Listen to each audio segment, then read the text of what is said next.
really is the culmination of everything we've been talking about as far as reincarnation and the prospect of immortality, something that they talked about a lot in the ancient world, believe it or not. All of this really dealing with, which what have been my pet peeve, my main thing, my main source of research over the last 5 years has been in the existence of dinosaurs and dragons, and really understanding how that fits in with everything else, because it does. It's huge, whether you understand it or not. It fits in, and we're going to really get into that in this video. So we got to look at this stuff and really go back and pay attention to one of the main reasons why they wanted to deter us from, understanding the afterlife and understanding what that all entails. So when you look at the whole Abrahamic religions and understand that you obey the rules of the God or the rules of the religion, go to heaven. If not, you burn in hell forever. Now, in Islam, everybody's going to spend some time in hell, to atone for sins, but it's not eternity like in Christianity. Christians believe, of course, you burn forever. You don't make it to heaven, you go to hell, you burn forever, eternity. So a lot of people are real fearful of the prospect of, burning in hell for all eternity and having, experiencing eternal pain, which when you think about it is retarded, stupid. Now, the whole thing is one. We got to think about it on a physical level. That once you slam your hand in the door, right, the sensory receptors in your skin basically sends a message to your nerve fibers, which basically sends a message to your spine, that sends a message to your brain, that processes the information as pain. When you think about it, it's something that's really amazing, because it's almost like an alert system, alarm system, basically warning you that this is something that can destroy the body, that can harm the body, and you should be, wary of it. So that's pain.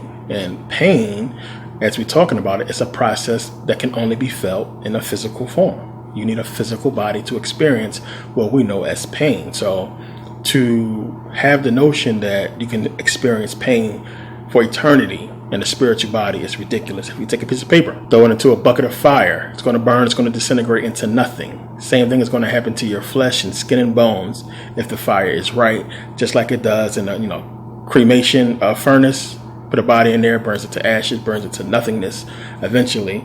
So the whole prospect of an eternal pain, in spiritual form is weird when you need a body to experience that type of pain when you really understand it. So, the concept is retarded, and you had, priests or what have you come out and say that hell, it was a creation of the church to basically scare people. So definitely don't want people worrying about that, but you need to understand why that was put forth, and that, anything dealing with the afterlife or eternity is something they want you to only understand, their way.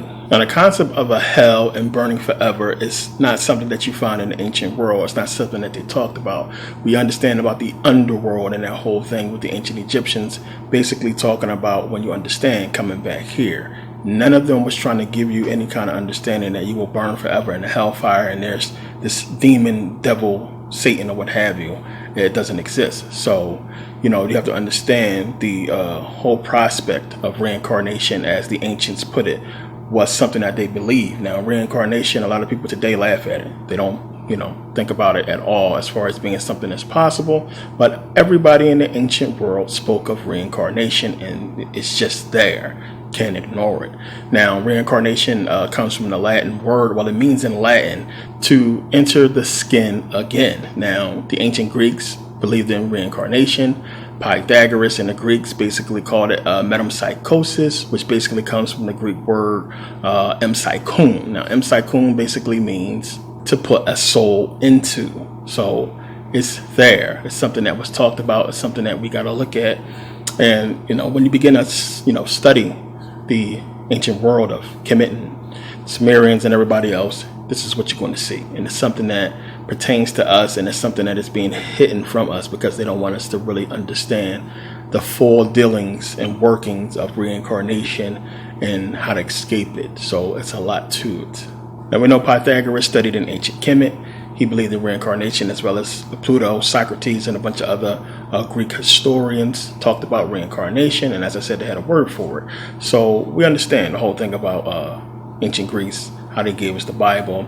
And when you really get your head around all the bull crap that it's talking about and really pay attention to what I've been explaining about the book, it's giving you reincarnation, plain and simple. So when Jesus is talking to Nicodemus, he means exactly what he's saying in that whole passage as far as reincarnation and the kingdom of heaven being a woman's womb, as we talked about, and that's getting the Bible and Christianity finally explained. But it's a lot you got to really pick up and understand with those verses when he's talking to Nicodemus. So it says in John 3, this is one that says, there was a man of the Pharisees named Nicodemus, a ruler of the Jews, and the same came to Jesus by night and said unto him, Rabbi, we know that thou art a teacher, come from God, for no man can do these miracles that thou doest, except God be with him. Now, pay attention to what Jesus says, because he's basically not even really answering the question. So we got to pay attention to why would he say this. Jesus answered and said unto him, Verily, verily, I say unto thee, except a man be born again, he cannot see the kingdom of heaven. That's not what he asked.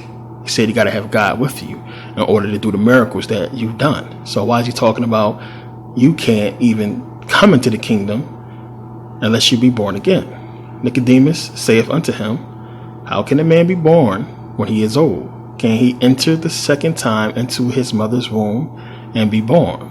Jesus basically reiterates and says, Verily, verily, I say unto thee, except a man be born of water and of the Spirit, he cannot enter into the kingdom of God. That which is born of the flesh is flesh, and that which is born of the Spirit is spirit. Marvel not that I said unto thee, ye must be born again. The wind bloweth where it listeth, and thou hearest the sound thereof, but canst not tell whence it cometh, and whithereth it goeth. So is everyone that is born of the Spirit. Nicodemus answered and said unto him, How can these things be? Jesus answered and said unto him, Art thou a master of Israel, and knowest not these things? Verily, verily, I say unto thee, we speak that we do know, and testify that we have seen, and ye receive not our witness? If I have told you earthly things, and ye believe not, how shall you believe if I tell you of heavenly things? And no man hath ascended up to heaven, but he that cometh down from heaven. Think about that. Even the Son of Man, which is in heaven. And here's the key. And even as Moses lifted up the serpent in the wilderness, even so must the Son of Man be lifted up, that whatsoever believeth in him shall not perish, but have eternal life. Now, what does Moses and the serpent have to do with what he's talking about? What happened with the serpent? Moses prayed and asked God to basically heal the people that was bitten by these serpents because they died. And he said, hey, make a staff, basically put this serpent on it, and that anybody who sees it will be healed. And we know it's talking about the medical caduceus, and that it's the symbol for healing, but it's much more to it. We know the serpents deal with kundalini, and that whole image of the caduceus is talking about kundalini energy rising to the pineal gland, which is what? The key, the power that's going to basically give you eternal life. It's going to help you transcend, the physical form and basically go into your spiritual form and live eternally, as we'll get into. But it's giving it to you right there. Now, one of the keys to it is really understanding this whole concept between the serpents and us, which is why, as I said, the reptilians or the dinosaurs, whatever you want to call them, which we're going to break that down and explain it more. It's more to this. Plays a major role that a lot of people is not seeing. So in a lot of verses, you got to be able to pay attention to exactly what it's talking about. Negate everything that they told you in church. He's giving it to you right there, saying you have to be born again to enter into the kingdom of heaven, because it's a joke. It's the woman's womb. There's something more to it to basically transcend. You need basically what Moses was talking about. You get what I'm saying? Two separate things he's talking about. Talking about being born again. That's one. Coming back into the physical form, and then the spiritual, which is why he separated the two and he was clear, which is born of flesh is flesh, spirit is spirit. Because whether you understand or not, it's a rebirth process all over again in both ways.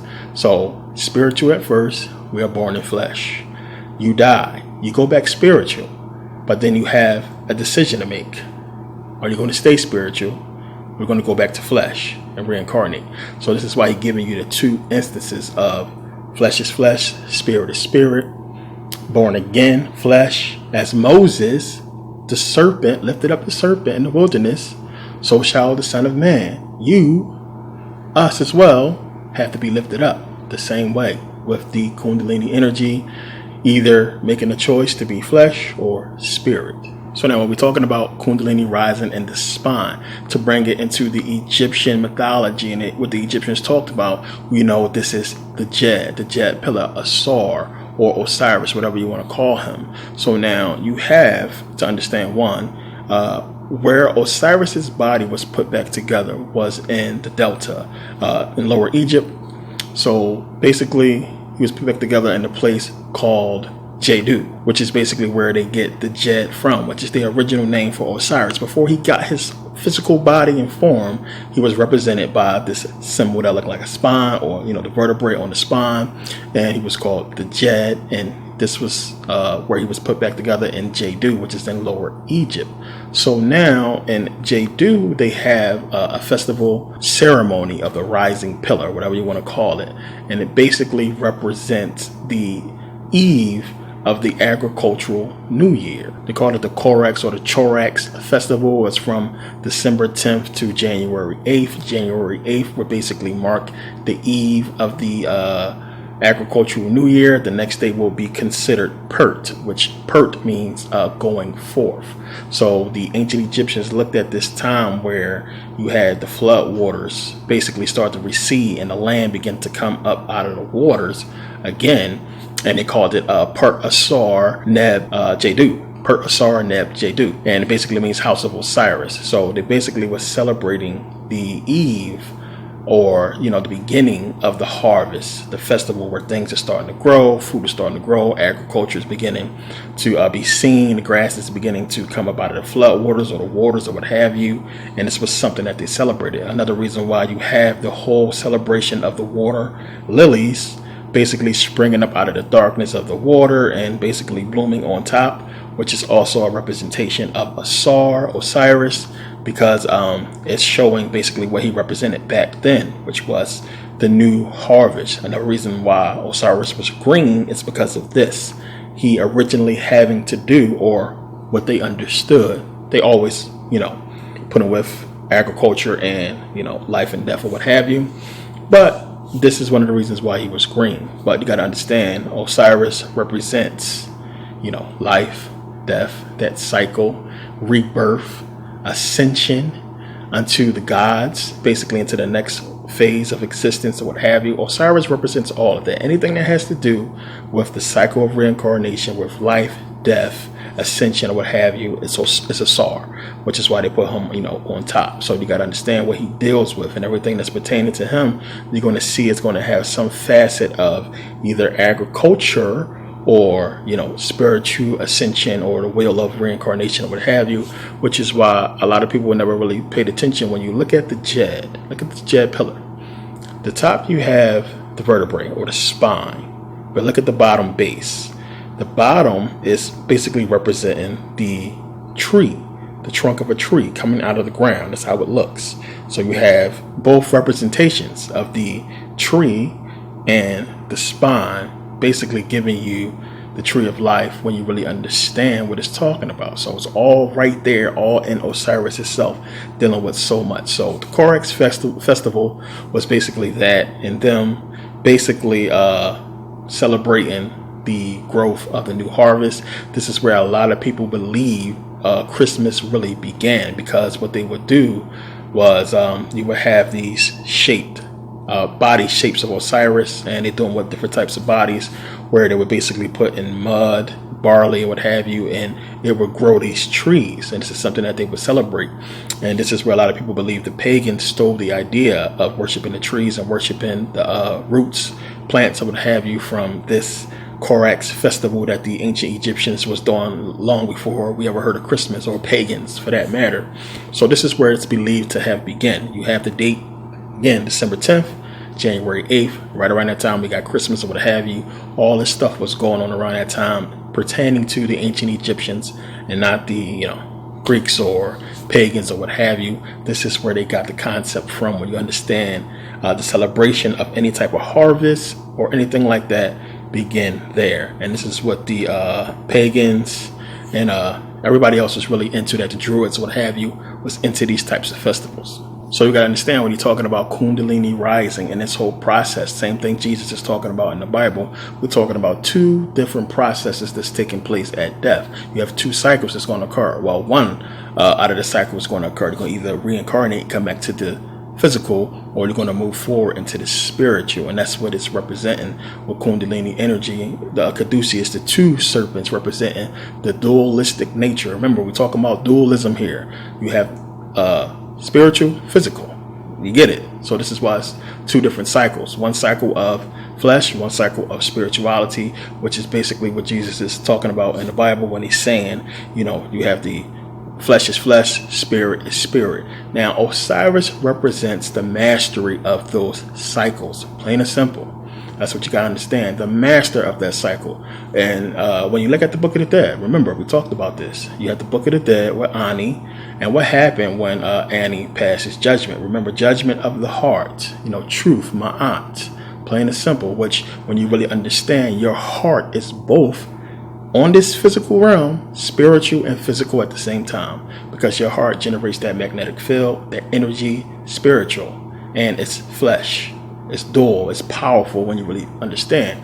But remember, when Ani passes through judgment and makes it, you know, to Asar, he's called the Osiris, or Asar Ani, or Osiris Ani, having the Osiris name before his name, basically saying he mastered, you know, same thing the Kabbalist is talking about, mastering the Malakuf, the physical level, but him as well as the spiritual. He mastered it, he moved forward. So you have to look at the cycles and look at what it's talking about and how it's all basically giving you Osiris. When you understand, it's going to make a lot more sense later.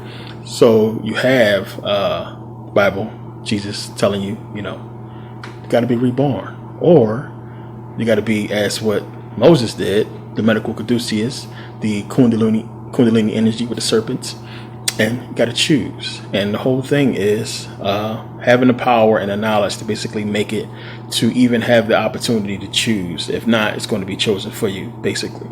So now this is all in the pyramid text, and it's saying here, this is utterance 321. It says to say the words, "O you whose back is on his back, bring to Unis." One of the reasons why I went to Egypt to go to Unis, another reason why I'll talk about later. Bring to Unis the offering mill which is on the back of Osiris, so that Unis may ascend on it to heaven, which we know that's talking about biblical heaven. That's just how they translated the word.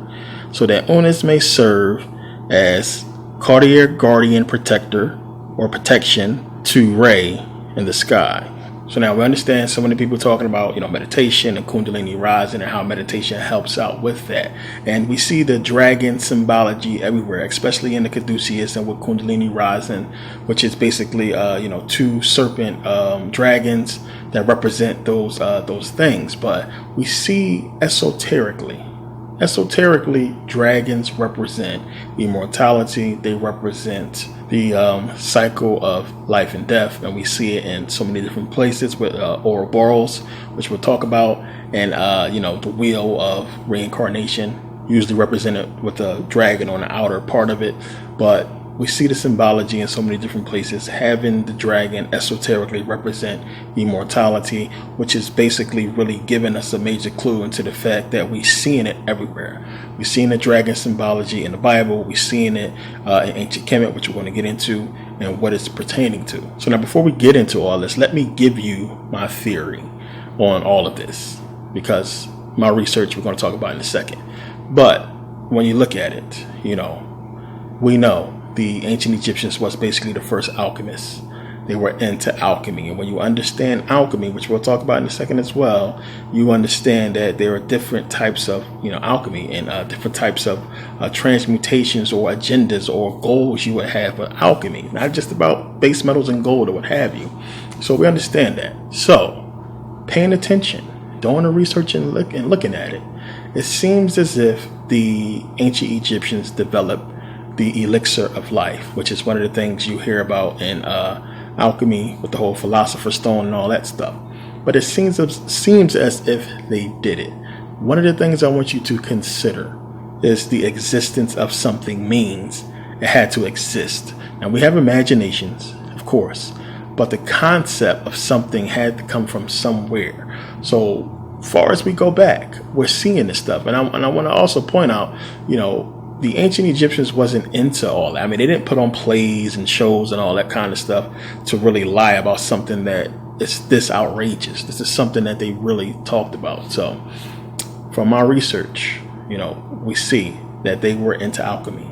I believe that they discovered this elixir that either granted immortality or, longevity or something to that effect. It either healed, it did something, and that they had it, and it was only, given access to by the kings, and it was made by the women priests or the women rulers. Now, in the Egyptian mythology, you would see those rulers or those gods, those women gods, represented by, the gods of Egypt, and not a person that we could point to in ancient history. But you have Hathor, and you have Hathor in so many different instances and different depictions, holding the pots, which we're going to also talk about in a second, that's dealing with this elixir.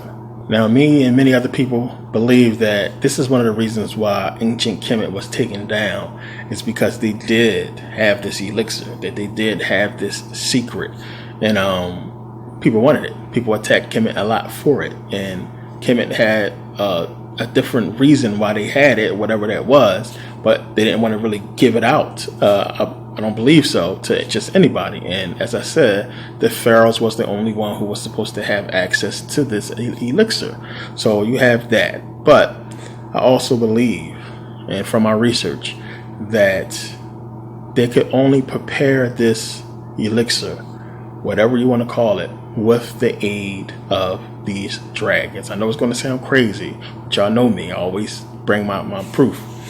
But that's what it seems. This is just me giving you my theory, not giving you actual research, but what I believe and what I'm seeing as far as doing the research. And my theory is that exactly that you read about this elixir they had for the plants, to make the plants grow big or make real crazy vegetation patches or what have you. That was one thing, and that has to do with Osiris as well. But the one about immortality or about longevity, and I believe it's in the Bible as well when you get into the whole Lazarus thing, what they was talking about, and all of that. They stole little pieces from Kemet when they seen what they was doing and put it in the Bible, just like they did with this whole thing with Osiris and the serpent or what have you. That's basically talking about Osiris with Moses. And we can easily get the hard part out of the way, the spooky part, which is basically the existence of these dragons in ancient Kemet, because they would have to be there in order for them to basically make this stuff. So the hard part we can get out the way easily with the existence of dragons or dinosaurs in ancient Kemet. It has been proven. Now, we talked about this in Mystery School 5. I talked about this, about how they can prove the existence of dinosaurs in ancient Kemet, that they talk about dinosaurs or dragons in the pyramid texts. We'll get into this in a second. But, it has been proven, and it's one of the things, of course, we won't see on mainstream media in America, but it's been talked about and shown over there. Now, it says here, and of course, they want to use the existence of dinosaurs to say that they helped build the pyramids, which is crazy. Cairo, Egypt, a team of archaeologists at the University of Cairo, led by Egyptologist Nabir Ibn al-Samud, has uncovered ancient papyri and a number of stone palettes dating back to 3500 BCE, which could prove ancient Egyptians may have lived amongst dinosaurs. Now, they basically say down here that they would dismiss this claim if he wasn't such a well-known, Egyptologist. And it says here, I understand, this is what he's saying. He's saying, I understand our present view of human history is completely different from what we are proposing, but based on these ancient papyri, we must consider the possibility that dinosaurs may have lived amongst ancient Egyptians and were possibly tamed to carry huge blocks that compose the pyramids. And they citing the Narma palette, which is real. This is one of the oldest artifacts in world history, period. It's real. And we see this, and it's no other animal we can pertain that to looks dinosaur-like. There are a lot of animals that are extinct and we don't know what actually existed. And it's one of the big things. One of the big things that they are not talking about is the existence, or the pyramid text talking about the existence of these beasts or dragons, serpents, or what have you. It's all in the pyramid text. It's all throughout Kemet, them talking about these serpent dragons. And basically here it is. They even classify them in different groups, hybrids and Drake and different types of dragons. When you look at the pyramid text, it's right in there. I mean, we got to look at one talking about Djed, which is a serpent. And the ancient Egyptians had a lot of, serpent deities in their mythologies. It's one of the reasons why I went to Kemet last year, to really see for myself, was it really talking about this, and talk to the guys that was there for them to point it out, to see in the pyramid text, was they really actually talking about serpent dragons? And clear as day, they were.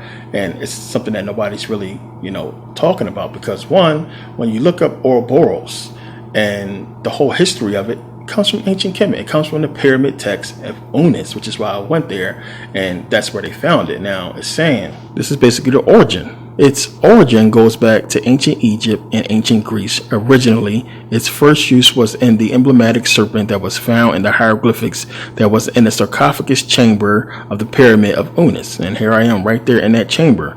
It is also used in the Nordic mythology as part of the concept of the story of the serpent Jormungandr. Now, a lot of you have been, hearing about the pyramid text and hearing about ancient Kemet and studying the pyramid text and everything like that for years. None of you have really heard people really expand upon the existence of serpent dragons or dragons in the pyramid text. It's just not something that you hear about, because people don't want to be known as, somebody talking about something spooky or far-fetched, in their videos. I'm a real researcher.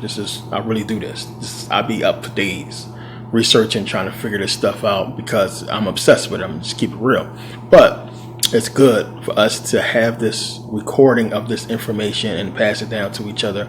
We have to know they left this stuff for us to put together, and we're not doing it. And somebody has to figure this stuff out. But you have this dragon symbology everywhere, and more than it pertaining to alchemy or what have you. With the dragons, the main thing that you're getting when you do the research is the connection between these dragons and women. It's just there.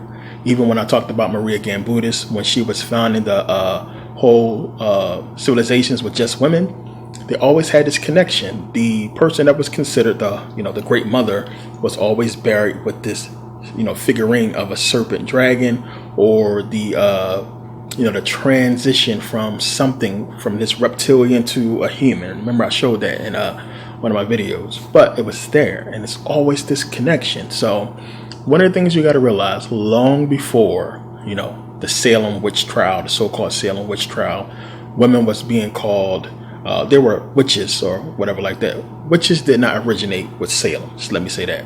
You had in ancient Kemet, the alchemists, which were women, and that's where the whole thing sprang from the women in ancient Kemet being alchemists, being the ones who made these elixirs and potions or what have you.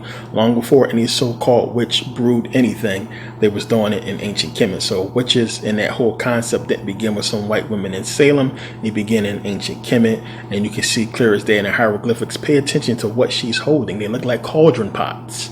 Look at the flames right here. These are flames where these pots are going to go on. That's where the whole concept and visualization of a cauldron on fire comes from, right from the hieroglyphics, right in the reliefs, because this is what the women was doing. They was brewing this stuff. And I believe there is a major connection with the dragons and them that they don't want us to connect.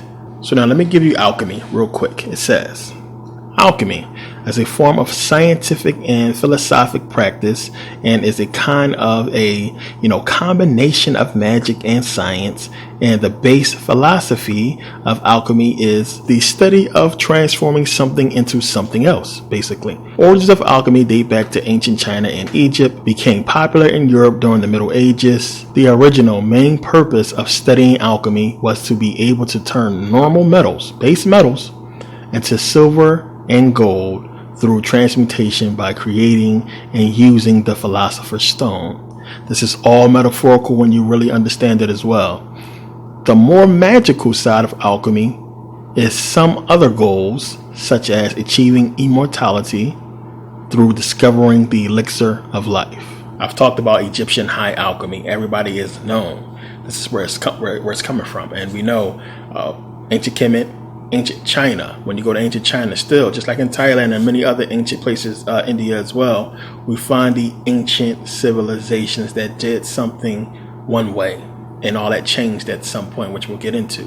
But that is there. That is something we can't ignore, the existence of the Egyptians and Egyptian high alchemy and what they were really into, and that the process was more than just gold. And if you are understanding the Egyptian civilization and knowing that, you know, there wasn't really about having gold and being super wealthy or whatever like that, they used gold for what they used gold for, then you know they had to also use the practice of alchemy for spiritual use as well. Now, in the ancient world, in ancient Kemet, spiritual illumination was always symbolized by gold, which is why you see a lot of solid gold reliefs in ancient Kemet. You see so many different depictions that's in gold, gilded in gold, because it had to do with something really spiritual. And of course, you know, not a lot of those survived. The ones that did, it's probably not giving away much information, but you can imagine the ones that's really deep or have really high knowledge was stolen, and either, you know, they took the gold and used it for whatever, and or they still have it somewhere. But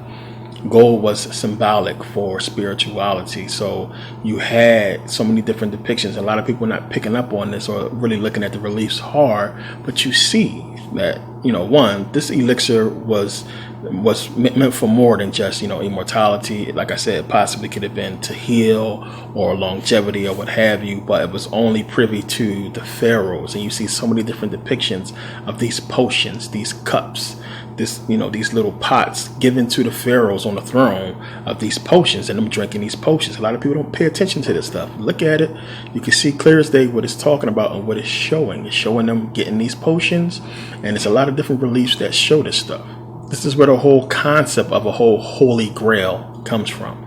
This is where that concept comes from of a cup. Having the elixir of life, or having a potion that could grant its drinker immortality or long life or what have you. That whole concept, when you, again, we're talking about eternal life, which basically in Egyptian mythology goes back to Osiris, which we just seen is dealing with Jesus, and Jesus giving us that whole interpretation of Osiris and the caduceus and Kundalini. It's all the same stuff. So Jesus and the whole cup, you know, the Holy Grail story and all that is basically going back, you know, to this whole, all these reliefs and what it's basically pertaining to as far as, you know, immortality. Same stuff. It's in the reliefs. It's there. It's been there for a long time. A lot of people are not talking about it or putting it into its proper context as it pertaining to these elixirs in Egyptian high alchemy. Now I'm saying here, in Egypt, Thoth, the god of knowledge and wisdom, became immortal after drinking the white drops of an immortality potion. The gods of Egypt would drink the milk of the mother goddess Hathor, the cow. Hathor is depicted as a white cow and was often seen carrying a cup of her own milk. Hathor was closely associated with Djed, the snake goddess. And remember, when I showed you the depictions, you had Hathor. This is Hathor carrying those cups. This is not cow's milk, but it's just symbolic of alchemy. And one of the things you got to understand is when they had the vessels. This is another symbolic thing in ancient Kemet. Vessels of water represented the woman, plain and simple, because it's basically saying it's the woman's womb. Vessels of water, the woman's womb, you come from your mother's water. It's the same thing. The vessel, you know, they call it the womb a vessel. It's the same thing. So it's giving you that type of concept. And when you look at ancient Egyptian mythology anyway, Hathor and Thoth is two of the main two spiritual gods in ancient Kemet. It goes on to say, in the Hindu religion, the story goes that the gods churned the ocean of milk, the Milky Way, that surrounds the earth for 1,000 years with a serpent. The best part of this milk, called Amrita, was collected and ate by the gods to give them immortal life. The nectar of immortality that the gods ate of was forbidden to humans. It's just like in the garden, forbidden fruit. Only the gods can eat it. Still to this day, The Amrita of the gods is associated with milk, yogurt, butter, and honey. A popular Hindu religious dish is Pamarchita, a food associated with Amrita. It is made from milk, yogurt, sugar, clarified butter, and honey. It is offered up to the statues of their gods on certain festival days. The milk cow is revered in India as the mother goddess because of the nourishment that it provides. And the whole thing with this connection with these reptilians, these serpent dragons and the women is tough, but it's not a coincidence that we see it a lot, which I'm going to get into more in a second. But having Hathor, woman goddess, representing, immortality, her milk, and then her being the ones that we see in the reliefs making these elixirs is alluding to something. And the whole thing with reptilians anyway, we know, they have the power of regeneration. Not all reptilians in existence. You have some, lizards or geckos or what have you that can regenerate limbs. It's just something that we got to look at and make the connections, when you have these dragons or what have you, these lizards pertaining to not just immortality but the woman and the whole, it's in the Bible. It's there. Even when you look at Ezekiel 29:3, remember you have to see, is it calling the Pharaoh of Egypt a dragon? What is it saying here? It says, "Speak and say, thus say the Lord God, behold, I am against thee, Pharaoh, king of Egypt, the great dragon that layeth in the midst of his river, which have said, my river is my own, and I have made it for myself."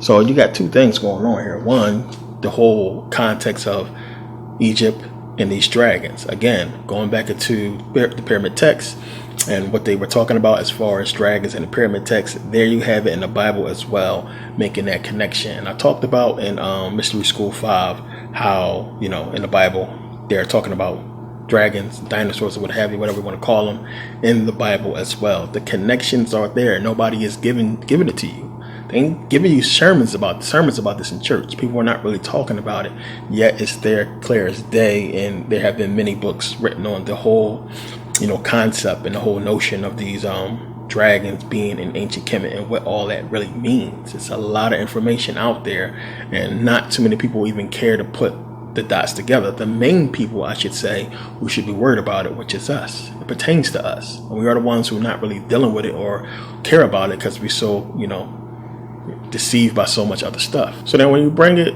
together, you look at this stuff. One of the things we can't contest, the existence of dinosaurs in ancient Kemet or dragons in ancient Kemet, proven, existed. Just not even deal with that. This is the issue. This is the thing. And this is what a lot of people have picked up on, but don't know how to put it in its proper context. You have people out there who will tell you dinosaurs never existed, but they can't give you the why the government would lie about this. It's like, why? Why would they lie about this? I mean, how did these bones get here? What's going on? Why make this stuff up? And this is the thing. This is the thing what people are not seeing. One, they existed. Just not the way they are showing us and telling us on TV or what have you. The thing is, one, if they really existed and they can prove to be, real and true, why are they going through great lengths to lie about it? Museum bones and all these stories or what have you. What are they trying to cover up and hide? And that's the clue. The whole thing is, one, this is not what they look like. Plain and simple. Now, is it a possibility you had these big flying dragons? Yes. The ones that look like serpents with wings possibly existed. But these guys right here, that's the tough one. That's the one we do not know. And this is what the people are looking at and saying are false, that they existed. What they are in fact trying to do is to cover up the true identity of what dinosaurs really are, which are dragons, and they are not as big as they say they are. Not in all cases. It's a possibility they can be that big, but definitely didn't look the way they're saying they look, which is why the confusion is there, seemingly like they're hiding something. It wasn't no 65 million years that they existed and we wasn't there. We coexisted with them, and they're trying to cover that up because, as I said, there's some kind of connection to the dragons, black women, and immortality that they want to keep away from us. Plain and simple. So they made up these lies, these stories about the dragons. Remember, they put it clear as day in the Bible that Satan is the dragon. And you had all the mythology back in the day, all the stories of these dragon killers, and they kidnapping women, and knights had to go and save them. This stuff came from somewhere real. It's not a fairy tale. We know it as a fairy tale today because that's how they want us to perceive it, as something that was spooky and hocus pocus. Bullshit. It existed. And again, you can go and look at the many depictions, the many pictures out there of these knights, these men killing these dragons, and I believe that's what they look like. They were smaller, and there's something more to them. You had at some point, this is what happened, everybody in the world, either a lie was told about these dragons, but they came together and they hunted and killed them all for whatever reason, either to basically keep out of the hands of the public the possibility of immortality or whatever, they did, whatever they was here for, but it's gone. I think it was some sort of spiritual connection to them and the black women, or women period, but mainly black women, I believe, because they would be fully spiritual. But something was there that they want to keep from us. So the lie has been told. 65 million years we didn't coexist. Why would they lie about that? If we existed with them, what would be the reason you would lie that we didn't? Unless it's that. Plain and simple. It's the only thing you can think of. Why lie that we coexisted when we can look at ancient civilizations who drew them? Ancient Egyptians talked about them, depicted them. Why lie about it? Unless there's more to it. So then you start to look at everything. You look at the Garden of Eden. You look at the fact that Eve, the woman, is deceived by the serpent, supposedly Satan. But as I said, it can't be a snake. It just can't be a snake in a garden on the tree. You understand? So much symbology going on in the garden, which is why I always talk about it. It had to be a serpent dragon because, as God says, I'm going to curse you on your belly. So if he was already on his belly, it would be no reason for him to be saying that. So it's more likely that the serpent in the garden on the tree was a serpent dragon and not a snake. Plain as day. And what was the snake telling Eve? That if you eat from this tree, you will be immortal. Giving you again the combination of the serpent dragon, the tree, which would be us, Kundalini, the spawn, whatever you want to call it, and the woman, that there is a connection. Immortality exists with this connection here. And again, tracing it back to the Great Pyramid in Kemet, where you have the Queen's Chamber pointing to Draco constellation, which would be the serpent dragon, dealing with the brain, the Great Pyramid. All that is there. The Great Pyramid, same thing in the Garden of Eden, the brain, the woman, the dragon, which could represent the lower reptilian brain or a lot more. It's so much symbology there, dealing with life, death, rebirth.